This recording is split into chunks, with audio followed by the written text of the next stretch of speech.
एक था राजा एक थी रानी, दोनों मर गए, खत्म कहानी। तथ्य सामने आ रहे हैं कि चिट्ठियां 2012 में लिखी गई थी या 2014 में लिखी गई थी या 2016 में लिखी गई थी। उसके नशे ने असर दिखा दिया और उसकी गाड़ी खड्डे में गिर गई। पर ये सिर्फ लॉलीपॉप है जो जनता को चाटने के लिए दिया जा रहा है।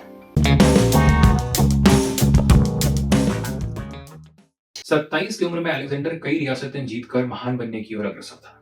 27 की उम्र में जाने माने म्यूजिशियन मोजार्ट अपनी कई मास्टरपीसेस रच चुके थे।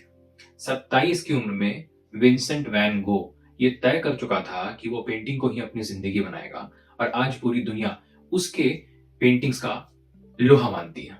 27 की उम्र में मैडम मैरी क्यूरी कई सारे ऐसे एक्सपेरिमेंट्स कर चुकी थी जिनकी वजह से आने वाले समय में उनको नोबेल प्राइज मिलने वाले थे। 27 की उम्र में सत्या नडेला वर्तमान में माइक्रोसॉफ्ट के सीईओ माइक्रोसॉफ्ट कंपनी ज्वाइन कर चुके थे। 27 की उम्र महत्वपूर्ण उम्र होती है।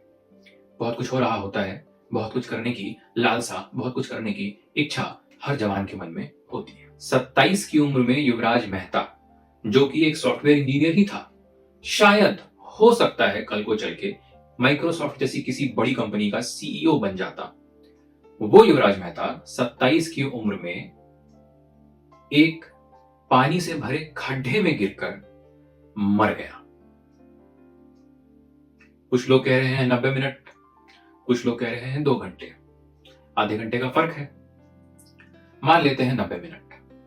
90 मिनट तक वो चीखता रहा, चिल्लाता रहा, पुकारता रहा, अपने फोन की फ्लैशलाइट जलाकर अपनी ही गाड़ी की छत पे चढ़कर आवाज देता रहा कि मुझे बचा लो। अपने पिता को फोन करके बुलाया, उसके पिता मौके पर पहुंच भी गए। 1.5 घंटे तक धीरे धीरे युवराज की गाड़ी पानी के अंदर डूबती रही और उसकी आंखों के सामने धीरे धीरे अंधेरा छाता रहा। अब जब वो हमारे बीच नहीं है तो हम तमाम वो चीजें कर रहे हैं जिनको अगर पहले कर लिया होता तो शायद उसकी जान नहीं गई होती। अब हम अधिकारियों को बर्खास्त कर रहे हैं, अब हम इंजीनियर्स को बर्खास्त कर रहे हैं, अब हम एसआईटी की जांच टीम बिठा रहे हैं। ये जांच टीम क्या नया पता कर लेगी? क्या कुछ ऐसा पता कर लेगी जो हमें पहले से नहीं मालूम है? हम पहले से जानते हैं कि उस खड्डे को भरने के लिए सरकारी दफ्तर ही एक दूसरे को सालों से चिट्ठियां लिखते रहे और सरकारी दफ्तरों की लिखी हुई चिट्ठियां ही एक दूसरे की सरकारी फाइलों में दबी रह गई और तब तक दबी रही जब तक उसकी भूख एक जान लेकर के पूरी नहीं हो गई, मिट नहीं गई। अब जब वो भूख मिट गई है तो तथ्य सामने आ रहे हैं कि चिट्ठियां 2012 में लिखी गई थी या 2014 में लिखी गई थी या 2016 में लिखी गई थी।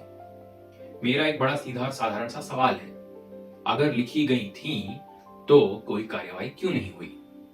और अब जब हमें पता है कि कार्यवाही नहीं हुई, उसकी लापरवाही की वजह से एक व्यक्ति अपनी जान गंवा बैठा है, तब हम क्या कर रहे हैं? एक चश्मदीद डिलीवरी बॉय जो वहां मौजूद था, जिसने हिम्मत की कि इस कड़ाके की ठंड में उस ठंडे पानी में जा करके युवराज को बचाने की कोशिश की जाए, आखिर उसके ऊपर ऐसा कौन सा दबाव बनाया गया कि उसको बयान बदलने पर मजबूर होना पड़ा? आखिर वो कौन लोग हैं जो युवराज की पुरानी जिंदगी की सीसीटीवी फुटेजेस निकालकर ये साबित करने की कोशिश कर रहे हैं कि उस रात उसकी गाड़ी खड्डे में इसलिए गिरी क्योंकि वो शराब पीकर गाड़ी चला रहा था। मान लेते हैं कि शराब पीकर गाड़ी चला रहा था, गुड़गांव से नोएडा गाड़ी चला कर गया, सही सलामत गया और एक मोड़ जो उसकी घर से कुछ ही दूरी पर था, वहां उसके नशे ने असर दिखा दिया और उसकी गाड़ी खड्डे में गिर गई। ऐसे खड्डे में गिर गई जिसको भरने के लिए सरकारी दफ्तर एक दूसरे को कई बार चिट्ठियां लिख चुके हैं, पर किसी के कान पर कोई जू नहीं रहेगी। चलिए, ये तो पुरानी बात है, इसमें कुछ भी नया नहीं है। पर उन 90 मिनटों में जब युवराज गुहार लगाता रहा कि मुझे बचा लो, उन 90 मिनटों में वहां पुलिस, फायर डिपार्टमेंट, सारे डिपार्टमेंट्स मौजूद थे। किसी की भी हिम्मत नहीं हुई कि वो पानी में कूदें और युवराज को बचाने की कोशिश करें। सबके पास बहाने तैयार थे। कोई कह रहा है सीढ़ी छोटी थी, तो कोई कह रहा है रस्सी नहीं थी। बाद में एक जूनियर इंजीनियर को बर्खास्त कर दिया गया। नोएडा अथॉरिटी के सीईओ रूपेश एम को बर्खास्त कर दिया गया। अब सुनने में लगता है कि चलो कोई तो फैसला लिया, कोई तो एक्शन हुआ, पर ये सिर्फ लॉलीपॉप है जो जनता को चाटने के लिए दिया जा रहा है। क्या होगा रूपेश एम का? कुछ नहीं होगा, किसी और जगह उनकी ज्वाइनिंग हो जाएगी। ये जो एक्शन लिया गया है सिर्फ ये दिखाने के लिए लिया गया है कि एक्शन हो रहा है और सरकार सोई नहीं है। ये एसआईटी की जो टीम गठित है वो क्या नया पता कर लेगी?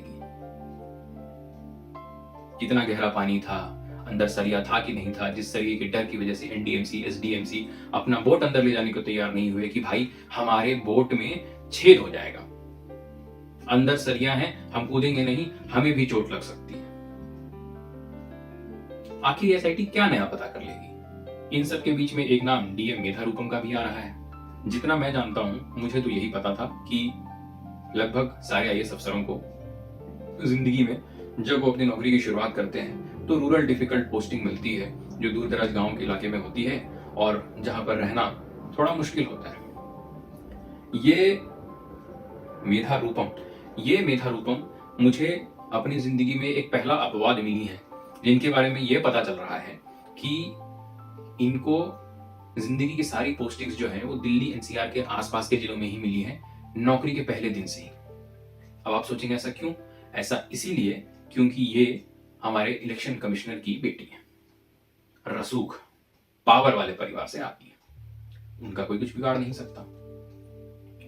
पर अगर ये पूरा का पूरा मसला उस छोटी सी कहानी जैसा होता जो हम बचपन में सुनते थे, जिसमें एक लाइन में किस्सा खत्म हो जाता था कि एक था राजा एक थी रानी, दोनों मर गए, खत्म कहानी, तब तो इतना दुख नहीं होता। पर मसला ये है कि इस कहानी में राजा मर तो गया है, पर रानी हजारों सवालों के रूप में हमारे बीच अभी भी जिंदा है, मौजूद है। हम आखिर क्या करें? क्या सोशल मीडिया पर वीडियोस बनाना बंद कर दें? अनेकों लोग सैकड़ों वीडियोस बना रहे हैं, सुबह से लेकर शाम तक सोशल मीडिया युवराज मेहता के नाम से, उससे जुड़े वीडियो से भरा हुआ है। सब के सब बताना चाह रहे हैं कि क्या हुआ, कैसे हुआ, कैसे प्रशासन की गलती है, कैसे लोगों ने अपना काम सही समय पर नहीं किया, कैसे सरकारी दफ्तरों ने अपना काम सही समय पर नहीं किया, कैसे उनकी लापरवाही की वजह से एक लड़के की जान चली गई। सब बताने की कोशिश कर रहे हैं। और दुख की बात यह है कि सब जानते हैं कि उनके वीडियोस बनाने से सच्चाई पर, वास्तविकता पर कोई फर्क नहीं पड़ेगा। मैं इस वक्त ये वीडियो बना रहा हूं, मैं भी जानता हूं कि ऐसा करने से कोई फर्क नहीं पड़ेगा। पर यदि हम ये मान लें कि हमारे कुछ करने से भी कुछ होगा नहीं और उसकी वजह से हम कुछ करना ही बंद कर दें, तो वही इस टूटे हुए सिस्टम की सबसे बड़ी जीत होगी। इसीलिए आवाज उठाना जरूरी है, बात करना जरूरी है, भले ही कोई फर्क पड़े या ना पड़े, अपनी बात कहना जरूरी है। एहसास दिलाना जरूरी है कि तुम बदलो या ना बदलो, तुम सुधरो या ना सुधरो, हम वक्त वक्त पर तुमको तुम्हारी जिम्मेदारी याद दिलाते रहेंगे। मुझे पता है हम भूल जाएंगे, मैं भूल जाऊंगा, बाकी सब लोग भूल जाएंगे। सैकड़ों Instagram influencers, YouTube news creators जो इस वक्त इस मसले पर हर दिन वीडियोस बना रहे हैं, शायद एक हफ्ते बाद इस बारे में कोई बात नहीं कर रहा होगा।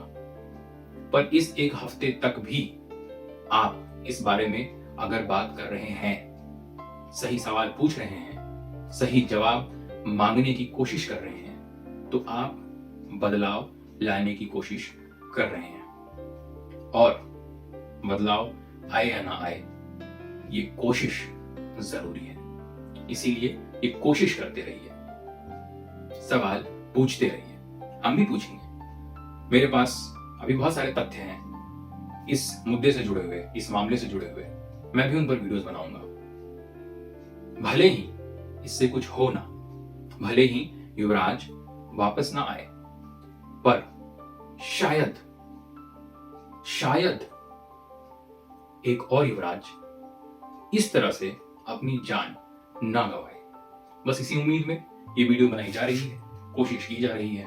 इसी उम्मीद में आप अगर ये बात अपनों के साथ कहना चाहते हैं, साझा करना चाहते हैं, तो उन तक भी ये वीडियो पहुंचाइए। हम इस चैनल पर इस विषय में और भी वीडियोस बनाएंगे। उनको देखने के लिए, हमसे जुड़े रहने के लिए सब्सक्राइब भी कर लीजिए। धन्यवाद।